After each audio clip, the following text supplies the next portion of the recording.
Aniline NaNO2 plus HCl के साथ अभिक्रिया करता है तो क्या होता है जब, आइए समझते हैं।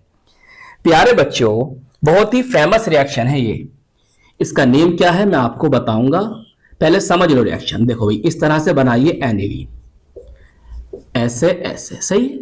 चाहो तो आप इस रिंग के स्थान पर C6H5NH2 भी लिख सकते हो और इसे हम कहते हैं एनिलीन।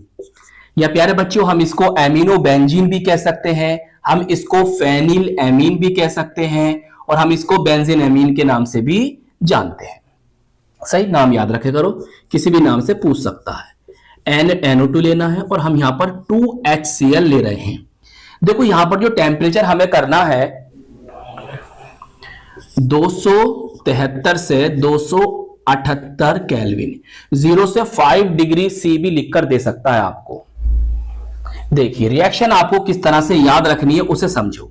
प्यारे बच्चों, यहां से Na और यहां से Cl, बताओ क्या निकल गया, NaCl यहां से निकल जाएगा। सही प्यारे बच्चों।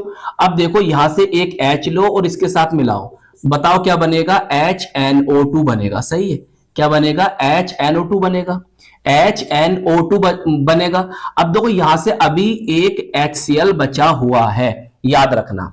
प्यारे बच्चों, ये जो बना है HNO2, इसे हम कहते हैं नाइट्रस अम्ल। क्या कहते हैं, नाइट्रस एसिड। और ये अस्थायी होता है, अनस्टेबल होता है, इसीलिए इस रिएक्शन में हमें इसको बनाना पड़ता है, इसको हमें ताजा तैयार करना पड़ता है। और ताजा तैयार करते किससे हैं, इन दोनों की क्रिया से।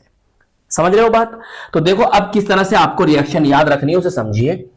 देखो प्यारे बच्चों, मैं इसको इस तरह से लिख दूं, HONO ऐसे लिख दूं। जी सर, बिल्कुल लिख सकते हैं। देखो यहां से हाइड्रोजन लो और यहां से O लो, बताओ क्या बनेगा, H2O बन जाएगा। सही है।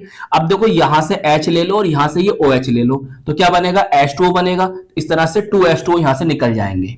समझ रहे हो। अब देखो क्या बचा है, ये कोई क्रिया विधि नहीं है प्यारे बच्चों, बस आपको रिएक्शन याद रहे तो मैं आपको समझा रहा हूं इस तरह से।